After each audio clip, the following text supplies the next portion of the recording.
आज मैं आपको एक खास शख्सियत से मिलाने वाला हूँ और इस शख्सियत की जो कहानी है वो बड़ी इंस्पिरेशनल है। हमारा तो यही फोकस है, बस उत्कर्ष से पढ़ते हैं तो बस वही। कितने क्वेश्चन थे टोटल और किस में क्या क्या सेगमेंट आया था उसका? अब आपका मेडिकल हो गया, उसके बाद अगला स्टेप क्या रहा था? सबसे मेन उन्होंने लास्ट में इक्वेशन किया था। मुझे इतना भरोसा था कि नहीं भैया मुकेश सर जो बोल रहे हैं वो बस वो पत्थर की लकीर है। किस सब्जेक्ट में फोकस करा, कैसे आपने इस इंटरेस्ट लिया और किस तरीके से आपने उस चीज़ों पर फोकस करा? नमस्कार साथियों, उत्कर्ष नर्सिंग क्लासेज में आप सभी का हार्दिक स्वागत है।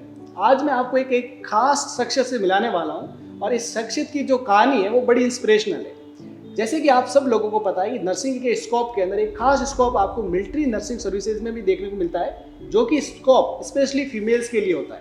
और इसी MNS सर्विस के अंदर अपने ऑफलाइन बैच के विद्यार्थी, उत्कर्ष ऑफलाइन बैच के विद्यार्थी रोशनी ने लेफ्टिनेंट की पोस्ट पर खुद को क्रैक कर दिया, एग्जाम को क्रैक कर दिया है। एग्जाम क्रैक करने के साथ साथ उन्होंने इंटरव्यू और सारे स्टेप्स को पार करते हुए अब उनका ज्वाइनिंग लेटर आ चुका है और ज्वाइनिंग लेटर आने के साथ में वो अपने उत्कर्ष परिवार से मिलने के लिए आए। तो अपन आज इस पूरे मुद्दे पर उनकी जो पूरी जर्नी रही है उसकी जर्नी से रिलेटेड तमाम वो बातें शेयर करेंगे जो इनके आपके लिए भी बड़ी इंस्पिरेशनल हो सकती है, और कैसे MNS में जाया जा सकता है और कैसे एक बड़ी पोस्ट आप हासिल कर सकते हैं, उसकी तमाम मुद्दों पर अपन क्या करेंगे आपके साथ में चर्चा करेंगे। तो आज मैं स्वागत करूंगा, मेरे साथ है रोशनी। रोशनी, आपका उत्कर्ष परिवार में हार्दिक स्वागत है और आपको ढेर सारी शुभकामनाएं जो आपने एक बड़ा अचीवमेंट हासिल करा है। और मैं कह सकता हूँ हमारे बैच में से या उत्कर्ष के ऑफलाइन बैच के पहले आप विद्यार्थी हो जो MNS के अंदर लेफ्टिनेंट की पोस्ट पर सिलेक्ट हो। आपको ढेर सारी शुभकामनाएं। Thank you so much sir. और अब आप मुझे सबसे पहला जो आपके साथ में जो मेरा क्वेश्चन रहने वाला है, तो आप मुझे अपने इस सफर के बारे में बताएं कि कैसे आपने इस नर्सिंग फील्ड को चूज करा और कैसे अपने सफर की शुरुआत रही आपकी, उसके बारे में आप थोड़ा सबसे पहले अपने बारे में कुछ बताएं। सर, एक तो ये है कि मेरा नाम तो रोशनी गज्जर है और मैं अहमदाबाद से हूँ और हमारे वहाँ पे ये गवर्नमेंट का थोड़ा स्कोप तो कम ही है। मेरा फर्स्ट गोल तो यही था कि मुझे अब्रॉड जाना है। तो मैं 3rd ईयर 4th ईयर में ऐसा बोलती थी कि नहीं अब्रॉड जाना है। तो घर वालों ने कभी इतना सीरियसली लिया नहीं और 4th ईयर कंप्लीट हो गया। अब मैंने बोला अब जाना है, तो मम्मी बोलते नहीं अब नहीं जाना है। फिर अब ये सोच रही कि अब क्या करना है। उस वक्त मुझे ये भी नहीं पता था कि एम्स जैसा कुछ होता है। तो हमारे मामा जी के लड़के हैं जो CHO में है, राजस्थान में है, तो उन्होंने मेरे को राजू सर का वीडियो भेजा था। फर्स्ट वीडियो राजू सर का भेजा था और बोला था ये देखो। अब मैं तो कुछ जानती करती नहीं थी, पहली बार तो ऐसे ही देख लिया, ऐसे पीछे कुछ और स्क्रॉल कर रही हूँ और ऐसे सर का वीडियो कान में चल रहा है। ऐसा फर्स्ट डे ऐसे ही देखा, फिर सेकंड डे भी देखा, थर्ड डे देखा। तो जैसे रेगुलरिटी हुई, 1 हफ्ते तक देखा क्योंकि भैया रोज पूछते थे कि क्या पढ़ा क्या नहीं पढ़ा। तो फिर जब ऐसे 1 वीक तक पढ़ा उसके बाद ऐसा इंटरेस्ट आने लगा कि नहीं सर पढ़ा रहे, कुछ अच्छा पढ़ा रहे, ऐसा है। फिर ऐसा रेगुलरिटी रही। तो मैंने 2022 में फरवरी से पढ़ना शुरू किया था, फरवरी में। और उसके बाद फिर मुझे ऐसा लगा कि नहीं ऑफलाइन सबसे बेस्ट रहेगा, क्योंकि एक वेट आमने सामने जो वो रहता है ना, एक इंटरेक्शन कम्युनिकेशन है, इंटरेक्शन है कि आप लाइव किसी चीज़ को पढ़ रहे हो। वो बहुत डायरेक्ट ऐसा दिमाग में घुस जाता है कि नहीं पढ़ना तो ऑफलाइन ही पढ़ना है। तो हमारे मौसी के लड़के हैं जो भी रेलवे में है, तो उन्होंने हमारी काफ़ी हेल्प की कि नहीं आप उत्कर्ष में आ जाओ। तो मैंने बोला नहीं मैं तो राजू सर से पढ़ूंगी। मुझे नहीं पता कि राजू सर उत्कर्ष में पढ़ाते, इतना वो था ही नहीं कि मुझे ऐसा था कि सिर्फ क्लास ही देखना है। मैंने बोला नहीं राजू सर से पढ़ूंगी। तो बोले राजू सर ही उत्कर्ष में पढ़ाते हैं। मैंने बोला ठीक है चलो। फिर यहाँ पे अप्रैल में ले लिया था ज्वाइनिंग। 12th कब के पास आउट हो? 12th 2018 सॉरी 2018 में पास आउट किया था। BSc नर्सिंग एडमिशन उसी साल में लिया था, क्योंकि हाँ उसी साल 2018 में हुआ था और उसी साल में BSc नर्सिंग का एडमिशन ले लिया था। Pass out 2022? हाँ 2022 में। लेकिन हमारे थोड़ा गुजरात में थोड़ा पीछे चलता है, तो जो रिलीविंग मिला हमको 2023 में। 2023 में रिलीव, हाँ। आप उत्कर्ष परिवार कब ज्वाइन करा? 2023 में अप्रैल के अंदर। हाँ। बैच कब कंप्लीट हुआ? बैच कंप्लीट हुआ था दिसंबर में, नवंबर दिसंबर में। यस। तो 6 महीने के। जॉब कब मिल गई आपको, कितने टाइम के बाद? लगभग हाँ 7-8 महीने और, हाँ 6 महीने के। हाँ उसके 7-8 महीने बाद में हो गई थी। उसके अलावा भी सर मैंने स्टेट गवर्नमेंट में भी एग्जाम दिया था। तो स्टेट गवर्नमेंट में भी अच्छी रैंक के साथ मेरा सिलेक्शन हो गया है और वहाँ पर भी DV करवा के रखा है। लेकिन जो वो गोल तो एक ही था कि अगर करना है तो सेंट्रल में ही करना है। हाँ चलिए, अब आपको जैसे कि आप सबको पता है कि इनका जो सिलेक्शन हुआ है वो मिलिट्री नर्सिंग सर्विसेज के अंदर हुआ था और वहाँ पर जो उनकी पोस्ट है, जो रैंक है, उसको अपन लेफ्टिनेंट के नाम से जाना जाएगा। तो आपके इसके लिए आपने कैसे फॉर्म से लेकर आपका सिलेक्शन तक का क्या प्रोसेस रहा, उसके बारे में बताइए। काफी लोगों को ये नहीं पता कि एमएनएस क्या होती है, नहीं, नहीं। इसके बारे में जानना बेहद जरूरी है। क्योंकि इसकी लास्ट जो एग्जाम हुआ था 2017 में हुआ था, उसके बाद था ही नहीं, मुझे भी नहीं पता था। रैंडमली किसी ने मुझे भेजा है नोटिफिकेशन कि ये आपके लिए सही है। और हमारी फैमिली, मेरी जो छोटी बहन है ना, वो उसको थोड़ा बहुत ज़्यादा जुनून है मिलिट्री में जाने का, तो उसने मेरे को ज़्यादा मोटिव किया कि नहीं फॉर्म भरो ऐसा। तो फिर पढ़ाई तो जो सिलेबस तो सेम ही हमारा, और हमारा तो यही कि फोकस है बस उत्कर्ष से पढ़ते हैं तो बस वही सिलेबस ही वही पढ़ना है, यूट्यूब पे डेली क्लास देखनी है, एमसीक्यू सॉल्व करने हैं, ठीक है। फिर फॉर्म फिल किया और 14 जनवरी उत्तरायण के दिन ही एग्जाम था। मकर संक्रांति हमारे थोड़ा खास फेस्टिवल है गुजरात का, मुझे पता है बहुत ज़्यादा इसका बहुत, हाँ बहुत। तो हम एग्जाम दे के आ गए अच्छे से, फिर मस्त से पतंग उड़ाया कि हाँ एग्जाम काफ़ी अच्छा रहा था। और सीबीटी में स्कोर किया था 95, तो जो इंटरव्यू के लिए हम क्वालिफाइड थे। तो 28 मार्च को इंटरव्यू हुआ था हमारा। पर कितने क्वेश्चन थे टोटल और किसमें क्या क्या सेगमेंट आया था उसके अंदर? उसमें थोड़ा रिसर्च मैनेजमेंट ज़्यादा था उसके लिए। टोटल नर्सिंग का था? हाँ कंप्लीट नर्सिंग का था। 150 क्वेश्चन थे और क्वेश्चन भी थोड़े लेवल के थे, अच्छे थे, अच्छे क्वेश्चन थे। उसके बाद में आपको क्वालिफाई हो गया? हाँ क्वालिफाई हुए थे हम। और नेक्स्ट स्टेप था इंटरव्यू का। हाँ इंटरव्यू का नेक्स्ट स्टेप था। और इंटरव्यू में ऐसे एसएसबी का इंटरव्यू बोलते हैं ना, वो 9 लोग थे हमारे सामने इंटरव्यू में। तो सबसे पहले उन्होंने मेरा नाम पूछा कि आपका नाम क्या है, कहाँ से आते हो, कहाँ से आपने पास आउट किया है, और आप एमएनएस को ही क्यों चूज़ करना चाहते हो, ऐसा सभी उन्होंने क्वेश्चन किया था। फिर उन्होंने नर्सिंग का पूछा था। पहले ये पूछा था कि आपने कहाँ कहाँ ड्यूटी कर रखी है, तो मैंने बोला मुझे कोई पर्सनल एक्सपीरियंस नहीं है, मैं फ्रेशर्स हूँ, लेकिन यह है कि मैंने इंटर्नशिप काफ़ी अच्छे से की है। और आप जहाँ भी मुझे पोस्टेड करोगे वहाँ मैं तो एज ए जूनियर ही रहूँगी, लेकिन मेरे में लर्निंग एबिलिटी काफ़ी अच्छी है, तो मैं इजीली सीख लूँगी हर चीज़। और प्रैक्टिस से ही इंसान परफेक्ट बनता है। हाँ, तो फिर उन्होंने बोला ठीक है। तो बोला कहाँ कहाँ ड्यूटी की है, मैंने बोला लेबर रूम में की है, ओटी में भी की है, ओटी में ज़्यादा अच्छा लगता है मुझे, फिर इमरजेंसी में भी की है। तो उन्होंने इमरजेंसी को पकड़ लिया। इमरजेंसी में आपके पास अगर ऐसा कोई बहुत सारा ब्लीडिंग वाला पेशेंट आया जिसको एंकल में ब्लीडिंग है, उसको पहले से ड्रेसिंग कर रखी है, ना करी हो, आप किस तरह से ट्रीट करोगे, तो वो सारा मैंने अच्छे से बताया उनको। फिर बोला था कि कोई पेशेंट डीवीटी वाला पेशेंट है या फिर डीप वेन थ्रोम्बोसिस का है, तो फिर आप उसको किस तरह से ट्रीट करोगे, ये सब भी पूछा था। फिर ऐसा पूछा था कि अगर आपको एक पेशेंट दे दिया हो, 15 दिन से वो टोटल बेड रेस्ट पे है, और आपके पास कोई डॉक्टर नहीं है, नर्स नहीं है और कोई स्टाफ में, आप अकेले उनकी केयर कर रहे हो, तो बेसिक कौन सी केयर दोगे? Basic care. उन्होंने ऐसा बोला था छाप के कि बेसिक केयर। तो वो सभी चीज़ें मैंने बताई थी अच्छे से। लेकिन उन सबसे मेन उन्होंने लास्ट में एक क्वेश्चन किया था कि nursing is a workload, it is myth और true, what is your opinion?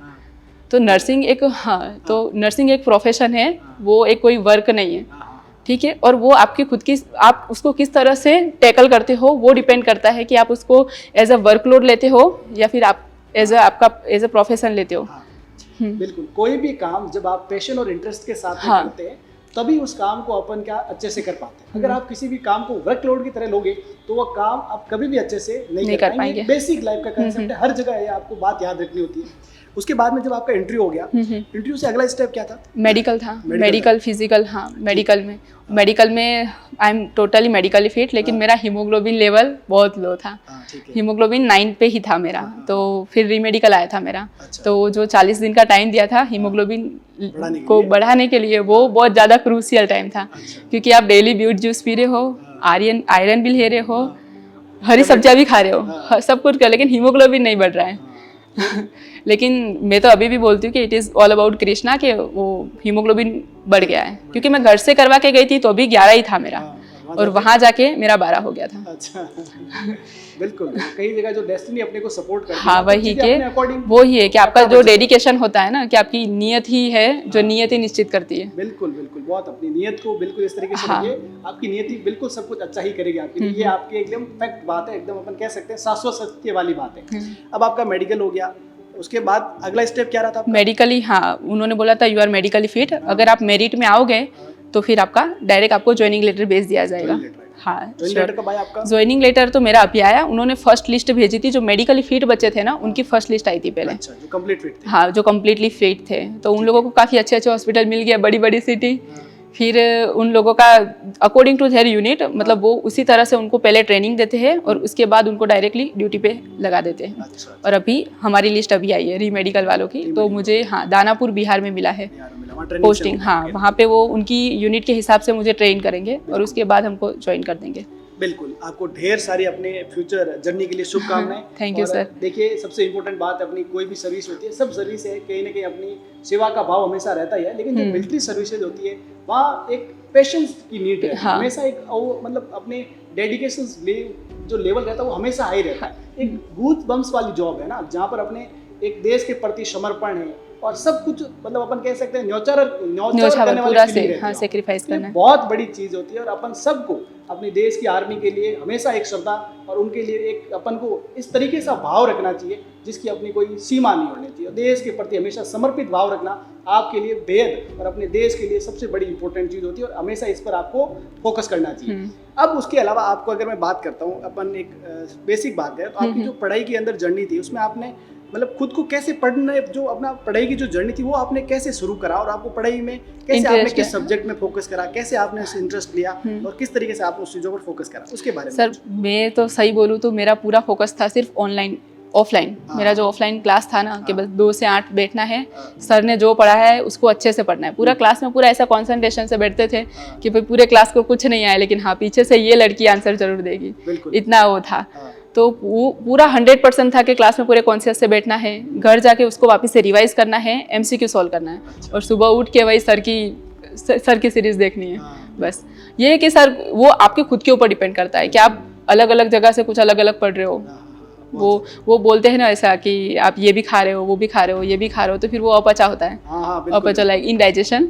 हाँ, तो अगर आप एक ही चीज पे ट्रस्ट करो, ठीक है, आप पढ़ रहे हो, जो पढ़ रहे हो बेस्ट पढ़ रहे हो, आपको जो पढ़ाया जा रहा है वो बेस्ट पढ़ाया जा रहा है। अगर कुछ कहीं सुधार करने की जरूरत है तो अपने खुद के अंदर खुद से पढ़ो, जो भी पढ़ रहे हो खुद के ऊपर पहले तो वो, क्योंकि आप ये भी पढ़ रहे हो वो भी पढ़ रहे हो तो वो आपके ऊपर डाउट जा रहा है कि ये मैं क्या पढ़ रहा हूँ क्या नहीं पढ़ रहा हूँ। लेकिन अभी है कि मुझे इतना भरोसा था कि नहीं भाई मुकेश सर जो बोल रहे हैं वो बस वो पत्थर की लकीर है, कहीं से भी कुछ भी आंसर, ये बुक कुछ और बोल रही है, ये बुक कुछ और बोल रही है, नहीं, लेकिन सर ने बोला वो फाइनल। बिल्कुल फेथ होना हमेशा बेहद जरूरी है। अगर आप कहीं पर किसी पर विश्वास करके आप आए हो तो उसके अंदर आपके अंदर वो फेथ वाली फीलिंग होनी जरूरी है।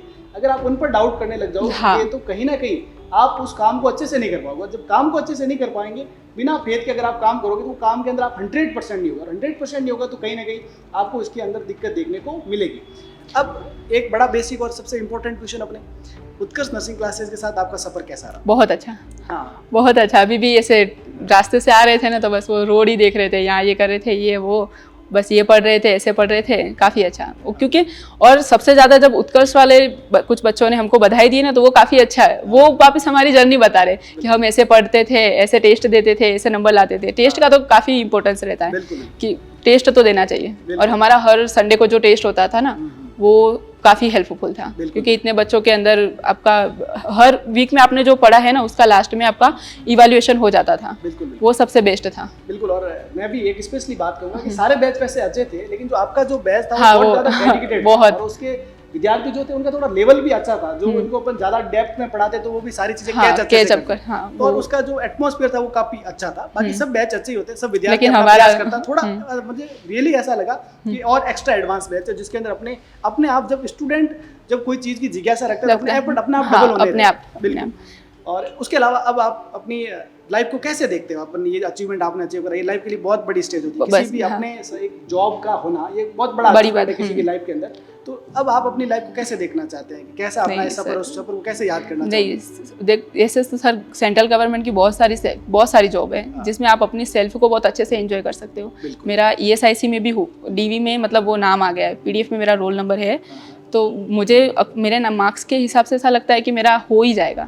लेकिन फिर भी मैंने MNS को चूज़ किया क्योंकि मैं ऐसा सोचती हूँ कि अगर मैं MNS में जाती हूँ तो मेरे साथ मेरी पूरी फैमिली का थोड़ा बैकग्राउंड सुधर जाएगा कि आप जिस जगह से आते हो, जिस कम्युनिटी से आते हो, जहाँ पे एक समय पे ऐसा बोला जाता है कि नहीं अब ये लड़की आगे नहीं पढ़ेगी, वहाँ से लेके वो लड़की अब लेफ्टिनेंट तक पहुँच रही है। तो मैं अपने पीछे हमारे भाई बहन है, मेरी मम्मी है, मतलब वो फैमिली को देख के मुझे ऐसा लगता है कि नहीं मुझे MNS में जाना चाहिए। बहुत अच्छा डिसीजन है।